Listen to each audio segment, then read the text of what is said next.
ये मांस के कार्य और मानव स्वभाव की बुराइयां है। सभी लोग मार्ग से भटक गए हैं। उन्होंने ईश्वर से डरना या उसकी स्तुति करना नहीं सीखा। वे शांति का मार्ग नहीं जानते। कोई भी अच्छा काम नहीं करता या सही नहीं करता। सभी लोग झूठ बोलते हैं, धोखा देते हैं और लगातार कपट करते हैं। वे अशुद्ध, अज्ञानी, अहंकारी, अवज्ञाकारी, कृतघ्न, अभिमानी, अन्यायपूर्ण, निर्दयी, विकृत, हिंसक, लोभी, भ्रष्ट, चोर, हत्यारे, शराबी, नशेड़ी, शिकायत करने वाले, अपमानजनक, ईर्ष्यालु, शत्रु, जलन करने वाले, व्यभिचारी, अविश्वासी, कामुक, व्यभिचारी, जादूगर, अपसंतानुयायी, मूर्ति पूजक और धर्म विरोधी है। जहां वे जाते हैं वहां विनाश और दुहक छोड़ते हैं। अच्छा है कि जीवन अन्यायपूर्ण है। यदि यह न्यायपूर्ण होता तो हम सभी पहले ही क्रूस पर चढ़ा दिए गए होते। अपना बचाव करना बंद करो। बुरे लोगों की आशा व्यर्थ है। गंभीरता से खुद का मूल्यांकन करो और मानो, मानव स्वभाव बुरा है, पाप में उत्पन्न हुआ, बुराई और पाप की ओर झुकाव रखता है। यह भ्रम है, सब भ्रम है। यह व्यर्थ है, सब व्यर्थ है। हम उस मिट्टी की धूल में लौटेंगे जहां से हम आए हैं, और हमारी आत्मा उस ईश्वर के पास लौटेगी जिसने हमें दिया। बाइबल, ईश्वर के कानून और आदेश तुम्हें चेतावनी देने और यह दिखाने के लिए है कि तुम कितने पापी और दुष्ट हो। वे तुम्हें बांधने के नियम नहीं हैं, बल्कि तुम्हें भ्रांतियों, प्रलोभनों और संसार और पाप के दासत्व से मुक्त करने के लिए है। संसार बुराई में पड़ा है और अवज्ञा में जीने का परिणाम है पीड़ा, दुहक, अकेलापन, श्राप, करवाहट, दुख और गहन पीड़ा से भरा जीवन। मनुष्य दुखी, हतोत्साहित और परेशान रहता है, अपने पापों और बुराइयों में डूबा हुआ, शरीर रोगग्रस्त, घावों से भरा हुआ जो बदबूदार और सड़ता है। और जब यह स्थिति पहुंचती है, अपनी सड़न और घावों के कारण तुम्हारे दोस्त पास नहीं आते और तुम्हारे परिवार वाले तुमसे दूर हो जाते हैं। वह संसार जिसने तुम्हें निगल लिया तुम्हें छोड़ देता है, क्योंकि उसका उद्देश्य पूरा हो गया, तुम्हें गहरे गर्त में ले जाना और यह सुनिश्चित करना कि कोई तुम्हारी जगह अगले व्यक्ति के रूप में बने। यह विनाश का चक्र है। भ्रम, पाप, वासना, व्यर्थता, मद्यपान, उत्सव और नशे की जीवन शैली उन लोगों के लिए है जो मर रहे हैं और गरीब है, ताकि वे अपनी गरीबी और दुहक भूल सकें। जब तुम अपनी अज्ञानता में चलने और प्रभु की कृपा से दूर होने का निर्णय लेते हो तो तुम बदकिस्मत हो जाते हो। ईश्वर तुम्हारे प्रति वफादार है, लेकिन तुम उससे दूर हो गए, वह तुमसे नहीं। संसार तुम्हें धोखा देता है, पाप और बुराई उत्पन्न करता है, और पाप और बुराई जीवन को नष्ट करने वाले श्राप उत्पन्न करती है, और श्राप और अधिक पाप और बुराई लाते हैं, जिससे जीवन और अधिक नष्ट होता है। यह पाप और बुराई का चक्र है। अपने शरीर के सभी कर्मों और हर इच्छा का परित्याग करो जो तुम्हें ईश्वर से दूर ले जाती है। ध्यान दो, ईश्वर के शब्द सुनो, उन्हें याद रखो और उनसे प्रेम करो।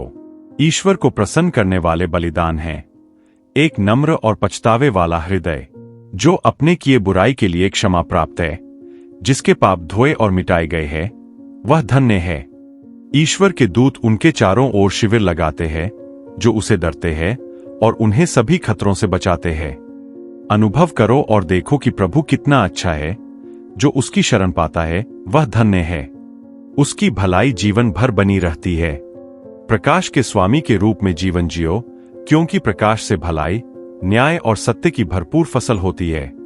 ईश्वर की पवित्र आत्मा की उपस्थिति में जियो, जो हमारे अंदर प्रेम, आनंद, शांति, धैर्य, कोमलता, भलाई, निष्ठा, विनम्रता और आत्मनियंत्रण उत्पन्न करती है। अपने मार्ग को प्रभु के हाथ में सौंपो, ताकि वह अपनी इच्छा के अनुसार तुम्हारे जीवन का मार्गदर्शन करे। पूरे हृदय, पूरी समझ और पूरी शक्ति से उस पर भरोसा करो। सच्चे मन से प्रभु की ओर मुड़ो और उसके प्रेम और ज्ञान का आनंद लो। प्रभु तुम्हारा प्रकाश और तुम्हारा उद्धार है, तुम्हारे जीवन की किला।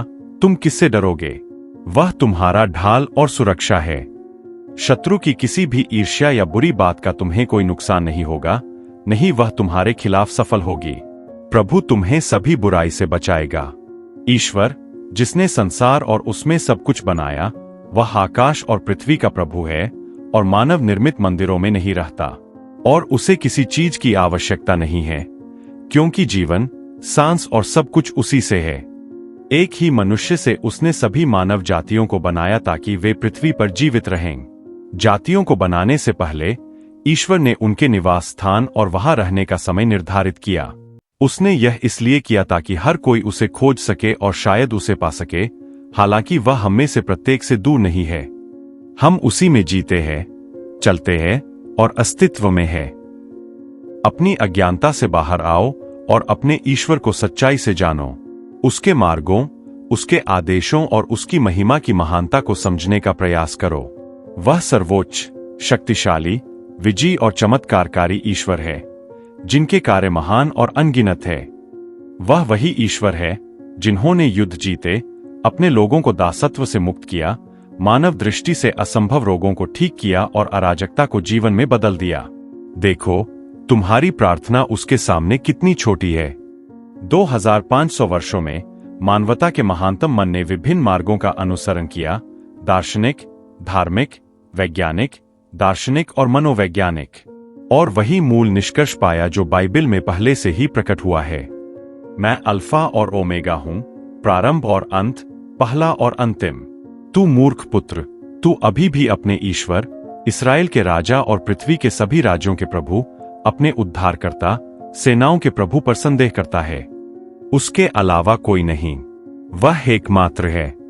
केवल एक प्रभु, एक ही विश्वास, एक ही बपतिस्मा, केवल एक ईश्वर है और सभी का पिता है, जो सब पर, सबके द्वारा और सब में है।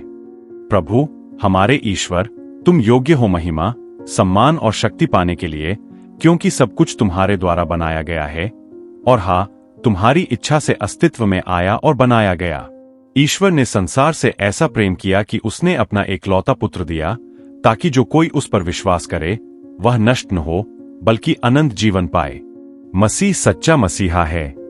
यीशु, ईश्वर के पूर्ण सेवक के रूप में, ने हमें उसके पूरे प्रेम और सहानुभूति दिखाई और हमें बचाने के लिए अपने बलिदान का उदाहरण दिया।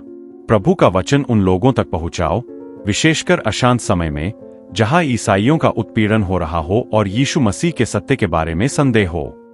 मसीह ईश्वर का पुत्र है और हमें उस पर विश्वास करना चाहिए ताकि वह हमें अनंत जीवन और अपने संपूर्ण प्रेम से लाभान्वित करे। प्रभु का वचन शुद्ध है। मानव, हालांकि, बुराई की ओर झुका हुआ है। परिवर्तन निरंतर आत्मपरीक्षण और पश्चाताप की खोज है, ताकि हम बेहतर व्यक्ति बन सकें। ईसाइयों को प्रभु की शिक्षाओं के अनुसार जीवन जीना चाहिए, कठिनाइयों और उत्पीड़न के बावजूद दृढ़ रहना चाहिए। सही ईसाई जीवन का अभ्यास करो, हमेशा प्रभु की सर्वोच्चता याद रखो, वह हमारा उद्धारक है और केवल विश्वास के माध्यम से हम उद्धार पा सकते हैं। अपनी जिंदगी प्रभु की ओर केंद्रित रखो, झूठी शिक्षाओं और दर्शन से बचो जो सत्य के मार्ग से भटकाते हैं। तुम्हें ईश्वर के वचन के माध्यम से अपने दोषों की जांच करनी चाहिए, दूसरों के नहीं। जब हम प्रभु में विश्वास चुनते हैं तो हमारी जिंदगी बदल जाती है और यह परिवर्तन दूसरों के साथ हमारे व्यवहार में परिलक्षित होता है, हमेशा प्रेम और एकता के साथ। यह सच्चा परिवर्तन है। मेटानोया स्वाभाविक और सुखद तरीके से हम सही करने का प्रयास करते हैं और जो गलत और प्रभु के सिद्धांतों के विपरीत है उसे असहज महसूस करते हैं। सिनाई पर्वत पर ईश्वर द्वारा बताए गए कानूनों, ईश्वर की आज्ञा पालन करने, उसके साथ नए वाचा बनाने, आशीर्वाद और चेतावनी की महत्वपूर्णता याद रखो।